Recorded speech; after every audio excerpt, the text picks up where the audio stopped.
Okay, excited to get back. Playing games. Going to go to Arkansas, an SEC road game. Talking about a team that the last two games they had really good opportunities to win. They're playing extremely hard. I think that is a tribute to their coaching staff. We're expecting to get their best. Offensively, they have some young playmakers that can really do some things with the ball once they get it in their hands. Defensively, they flat got after us last year. I think 225 total yards, less than 100 yards rushing. Our special teams defense played really good. And so they got a lot of those guys back. Their defense coordinator is one of the best in the business. Cameron Curl, a defensive back, leading them in tackles, very good player that was there last year. Dejon Harris played very well against us last year. And then McTelvin Ajim is one of the best defensive linemen in our league. So they definitely have our attention. Our guys, we had a solid practice Sunday. Today will just be a base down practice. I expect our guys to be ready. And really our focus has been that, the things that we need to correct. We need to keep improving, to correct the things that the mistakes we made in the first half. And so that's our focus. Like I said, going on the road in the SEC, looking forward to playing Arkansas. Questions? When it comes to the running back situation, we haven't seen it in a while. You to be able to trust a freshman for a drive or two. Do you trust DJ Williams to get? Yeah, he's going to get an opportunity to touch the ball, and I think he's earned that. He's healthy now, and so. But you also see the other guys that were taking with us with the ball too. How important is it to create a few more of those? You have some explosive plays, a lot of them in the passing game. Yeah. Do that in the running game and to create some chunk yards. No, I think so. Whether it's running game, whether it's pass game, we have to create explosive plays. And when we do that, we're a good offense. When we don't, we're average. And so that's been an emphasis, not just run game, but passing game or however you get them. And so hopefully that'll continue. We did a solid job of that up until our last game, and we need to get back to explosive plays. Gus, you talked a good bit before the season about wanting to get back to play and pass. Mm-hmm. Have you been able to do that as much as you wanted to? I think so. I don't want to say completely simplifying things, but a lot of times when you play fast, you're able to have snap plays and have options and everything that goes with that. So we've really worked hard on just getting back to the basics. A lot of times in off weeks, that's what you do, from a staff anyway, but we've worked extremely hard to do that, and kind of goes back to explosive plays too. When you have explosive plays, you're able to play fast and get some pace and get first downs and everything that goes with that. So, so we've really tried to just kind of go back to basics, and hopefully that'll, carry over and, equal those two things we just talked about. You feel good about your plan with Anthony Schwartz after him only get one carry against Florida, and then also did you discover some new things you could do with him? Well, I think anytime you've got a playmaker like him, especially you have an off week, you have ways to get your playmakers the ball. We have some other playmakers too. It wasn't really just him. I mean, we've got to give some certain guys certain chances, and that was kind of part of the evaluation over the off week.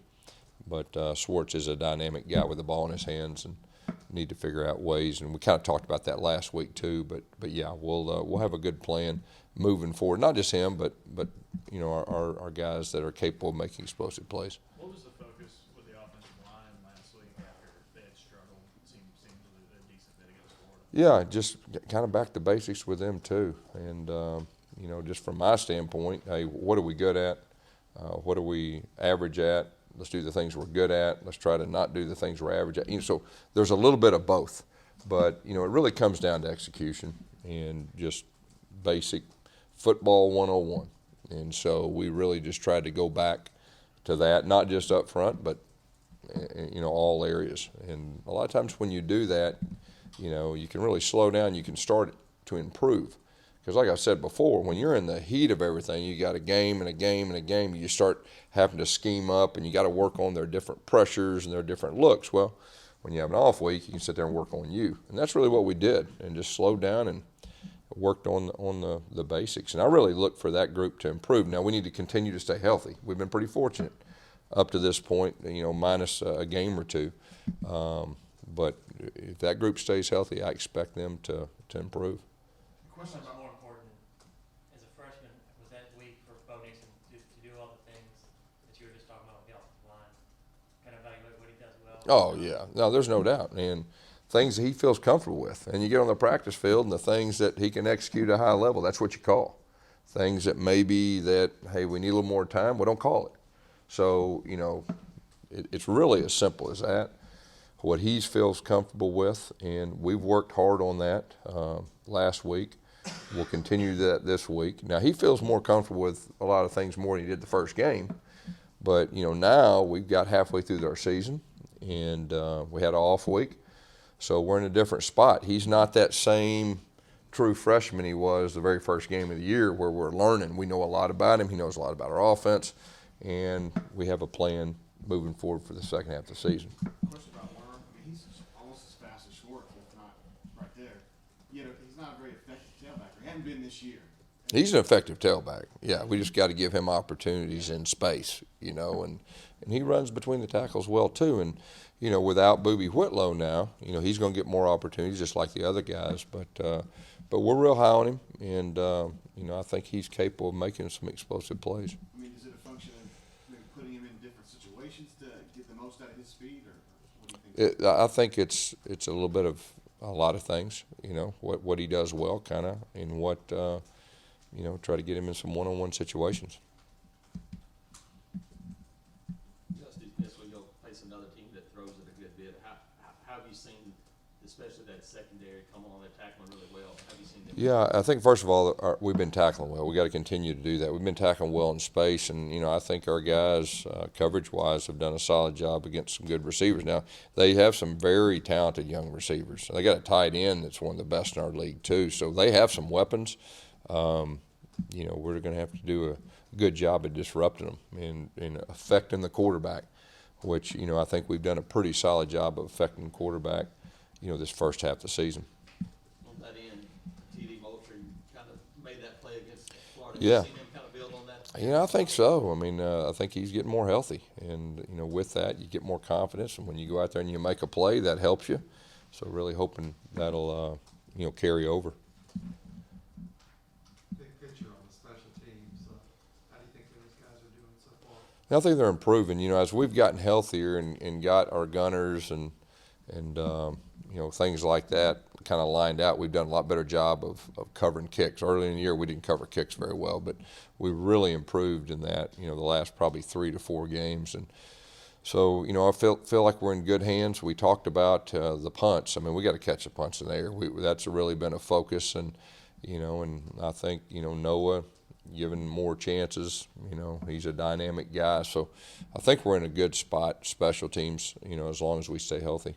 Well, yes, it seems like, and I haven't counted, but it seems like y'all have thrown the ball over in the middle of the field, thrown slants somewhat more this year than in some other years. Has that been was that a focus going in to do that? Yeah, I think it was a focus, but at the same time, what our quarterback feels comfortable with too, and he feels comfortable over that. And, I think you'll see that trend continue the second half of the season.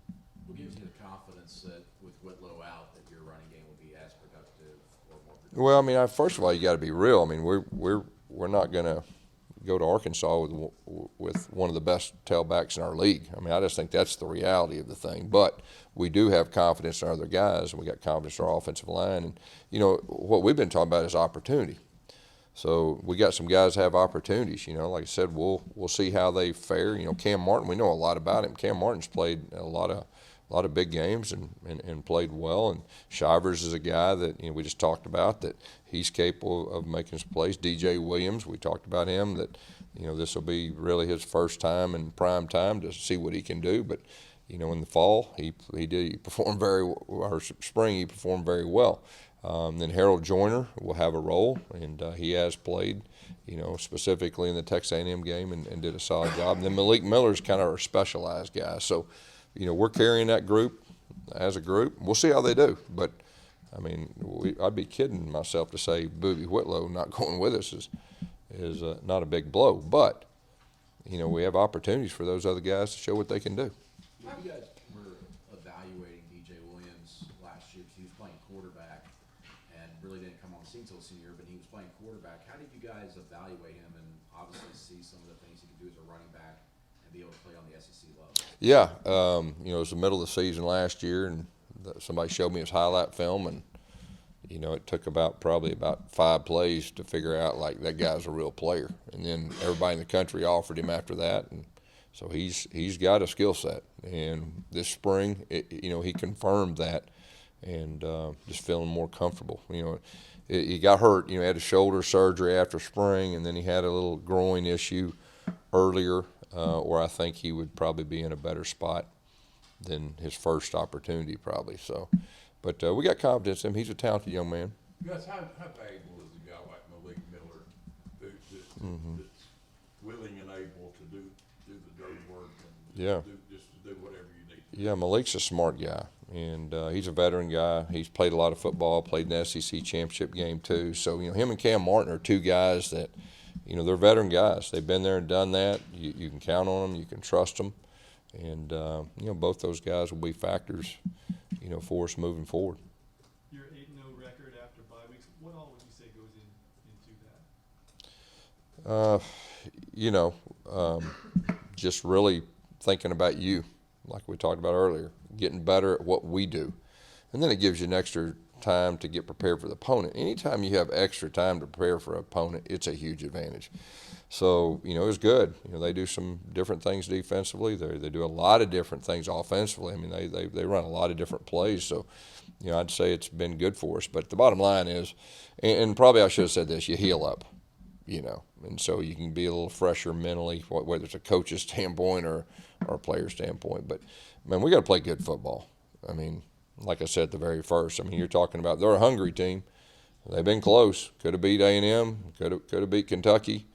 They're still holding it together, and like I said, it's a tribute to their staff, a tribute to Coach Morris. Some of the teams in our league lose a game or two, and they're worried about the skies falling. But man, them dudes have hung in there, and so we really expect we're going to get their best. We got to play good football, and so whether it's them or anybody, it's one game at a time. We've been saying that, but that's what it is, and we need to play good football, and that's our approach. What's been the advantage for your own team? Because you guys are flying so high, singing his praises, and then you had a kind of an eye-opening loss there. What's been the attitude of your team? Yeah, it's been good. And just so you know, in here with our team, even when we were flying high and everybody was patting us on the back, we didn't buy into all that. So what? Now, you wait till the end of the season, then you'll figure everything out. So it really wasn't. We were disappointed in our loss, but in the big picture, we're not going to get patted on the back. We're not going to buy into that. We're not going to buy into everybody the sky is falling. We're not buying into that. We're going to go one game at a time. We'll see what happens at the end of the year. And that's really our approach, and we'll continue to do that. The fact that you and Chad are friends, does it add anything to this particular game? Is it tougher? We've coached against each other. I have a lot of respect for him. He's an outstanding coach. He's an outstanding person. This week we really won't talk until we get the game and all that. But, I root for him every other game but this one, and I think he does the same. Do you talk to him a lot? We do. Outside of this week? We do. Yeah, we do. Is it weird to see him leading your home state team where you grew up and everything? I'm proud of him wherever he's coached. He's just proud of him. We're two high school coaches, and we're coaching the SEC, and I've always been proud of him.